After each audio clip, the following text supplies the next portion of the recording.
मेंढक और मछली की कहानी। एक मेंढक था जो कुएं में रहा करता था। वो मेंढक कभी कुएं के बाहर गया ही नहीं था।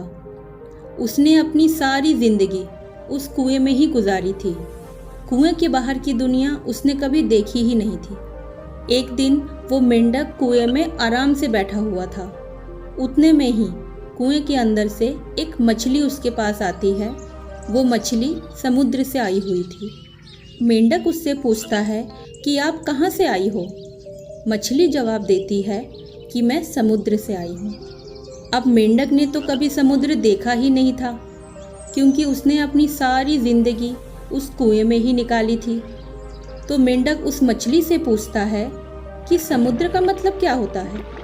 मछली उसे कहती है कि समुद्र मतलब जहाँ बहुत सारा पानी होता है। तो मेंढक एक छलांग मारकर मछली से कहता है कि क्या इतना पानी होता है। मछली कहती है कि नहीं नहीं, इतना सा पानी नहीं होता है। मेंढक पीछे जाकर एक बड़ी छलांग मारते हुए मछली को फिर से कहता है कि क्या समुद्र में इतना पानी होता है। मछली फिर से मेंढक से कहती है कि नहीं, इतना सा पानी नहीं होता है।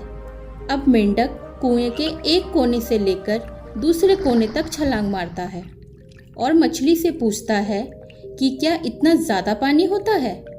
मछली फिर से मेंढक से कहती है कि नहीं मेंढक, इससे कई गुना ज़्यादा पानी होता है।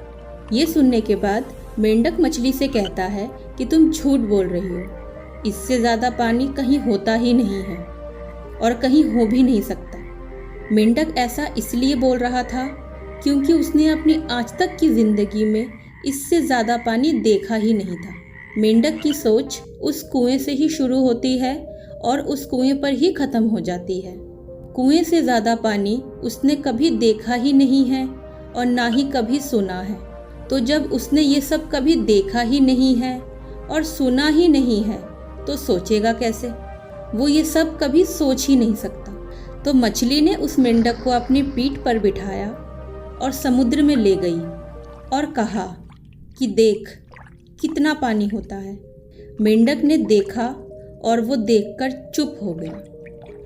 इस कहानी से हमें ये सीख मिलती है कि आज बहुत से लोगों की ज़िंदगी उस कुएं के मेंढक की तरह हो गई है, जिनकी सोच एकदम छोटी है, जिनकी सोच वहीं से शुरू होती है और वहीं ख़त्म हो जाती है।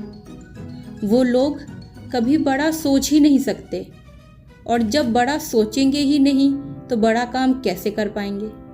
तो कुएं से बाहर निकलो और अपनी सोच के दायरे को बड़ा करो, क्योंकि सोचने के पैसे नहीं लगते।